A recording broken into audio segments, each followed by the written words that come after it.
Hey guys, Gary and Lisa, welcome to our June 2019 update, Wow. our monthly newsletter. We thought we'd do a shout out on video.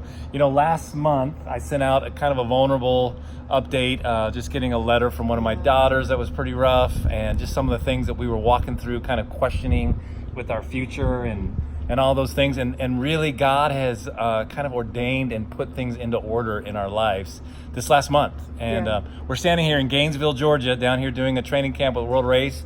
Head back to Spain on Saturday, and we'll kind of give you an update of the summer. But Lisa, why don't you kind of bring everybody up to speed on what's happening and what God's doing with us and what we're doing? Yeah, it's been an amazing summer so far, which you said it was going to be, and it has been. And I just spoke this morning to the women about pain, and just last night we were on the phone with two of our adult children and just walking through pain that they were still dealing with from childhood issues, and adult issues had brought it to the surface, and just the realization that we are promised suffering in this life, and it is part of it, but we also are promised that He is going to take us out of the miry pit and put us on a firm rock. And none of us can escape it. We can't numb it, and we can't wish it away. We literally have to face it and go through it. And it is a huge issue in this generation, especially because they have so many more devices and ways to numb their pain that were ever even available to us growing up. And so just trying to kind of walk them through that.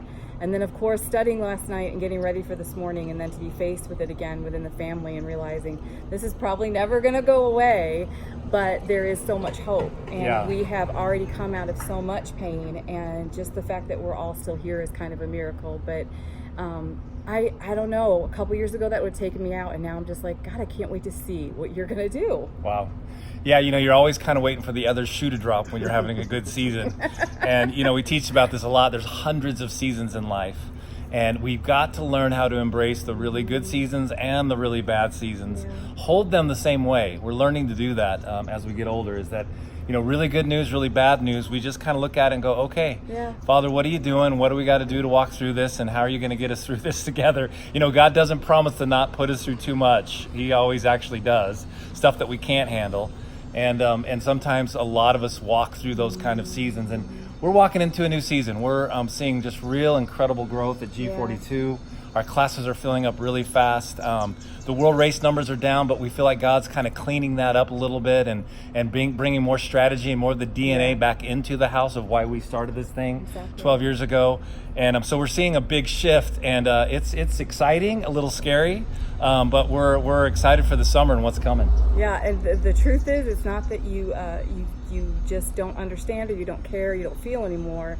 It's that you realize what you have control over and what you don't have control over. Yes. And so the things that we do have control over, we're absolutely responsible for, to do well and to do excellence. But the things that we don't have any control over, you just kind of have to say, nothing I can do, so Yeah. just going to really go enjoy the day. We say a lot of times, a lot more now than we used to, I just don't know. I don't And know. we got to be okay with that. So, Yeah. hey, we're headed back to Spain on Saturday, going to our 10-year reunion.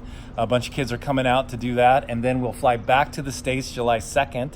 We'll head right up to do 4th of July with the kids and our grandbabies, our 2 grandbabies, incredible. And then we'll drive out to Colorado. I'm speaking at Contend America on July 11th. So if you're in Colorado Springs or in Colorado, come and join us. Yes. It's pretty awesome. Just look it up on contendamerica.com. And then we'll head back out with our kids for a little bit. We're hitting a couple of our missional communities. We come back to Gainesville, Georgia to do what we call Project Searchlight. It's world racers that have been home for maybe a month or two, and they come back together just to be encouraged and empowered and maybe enlightened into what the next thing for their life is. And then we will head out to Washington with our A-Life people, Jonathan Yay. Hansen and his family and all the people out there. We love them so much. We'll spend a week out there, and then we come back for another training camp here in Gainesville in August. And then one last push for an awakening in Springfield, Missouri, and then back to Spain for classes to start for G42 again. There we go. And then it's the fall. And that's, then it's gonna the be fall. awesome. So I'm excited. yeah, a lot of opportunities just to spread some hope to the next generation. So Yeah. it's going to be awesome. for all that. And we're starting our Rethink Retirement retreats for elders. people in their 50s and 60s that are thinking about retirement and how they can join us on this journey. So we'll be getting all that stuff out to you guys. We just want to tell you we love you. Thank you We're so so much. thankful for you. We do need to increase our monthly support, so we're working on that diligently. We're working on our platform so that we can have other streams of income. Just know that we're not lazy. And we're out here doing the very best we can, and we can't do it without you. And so again, we love you and we're thankful. God bless, and we will talk to you soon. Praying for you. Bye-bye.